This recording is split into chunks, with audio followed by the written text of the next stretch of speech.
Depuis que je connais cette photo, pas une fois je n'ai entendu un courageux patriote prendre la défense de la population honnête.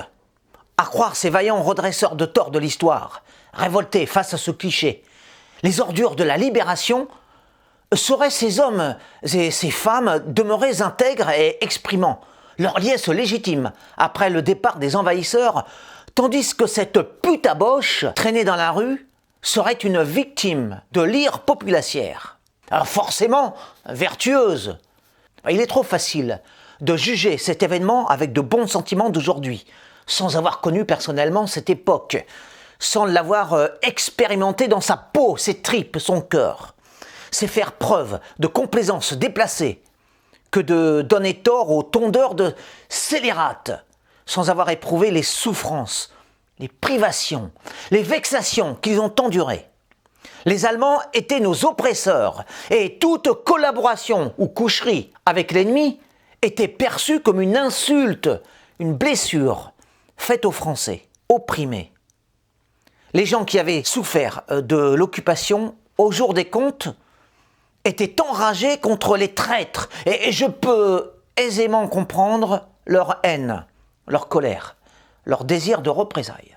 Bon, sans pour autant donner raison aux tribunaux populaires et expéditifs. Bon, enfin, mais ça, c'est un autre débat.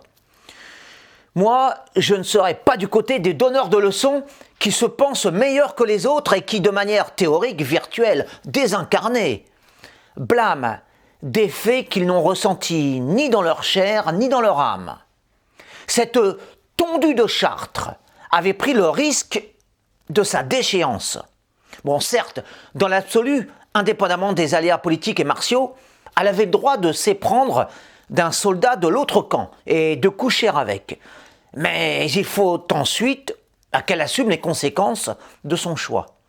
La préférence pour l'adversaire a aussi un prix. Et dans l'amour, d'ailleurs, c'est pour le meilleur et pour le pire. À la place de ces chartrains en joie que ces humanistes scandalisés condamnent et maudissent, comment auraient-ils réagi en ces mêmes circonstances ? Après 4 ans de domination, d'humiliation, de persécution, ces belles consciences de 2021, si blanches, si propres, qui veulent couvrir de honte les Gaulois libérés sous prétexte que ces derniers se réjouissent de tondre une coupable. De quel côté auraient-elles été si elles avaient réellement vécu le joug germanique des années 1940 ? N'apparaîtrait-elle pas plutôt un peu plus noire, c'est-à-dire assoiffée de justice, voire de vengeance, après avoir eu les pieds dans la boue et les mains liées sous le sombre ciel de l'invasion ? Ces doux et tendres offusqués, en réalité, se seraient comportés de manière encore plus cruelle peut-être, envers cette tête chauve qui, au-delà de son éphémère calvitie, a été relativement épargnée, précisons-le.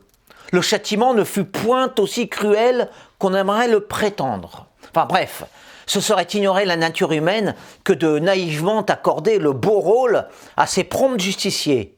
Personnellement, je ne me fais aucune illusion.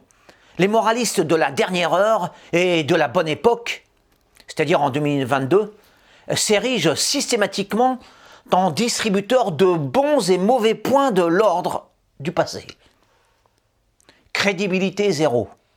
Non, je ne serai pas du côté de ces méprisants qui insultent le peuple de France, heureux d'avoir été sauvés. Les véritables salauds, ce ne sont pas les citoyens restés fidèles à leur pays, arborant avec hilarité leur tondeuse à cheveux.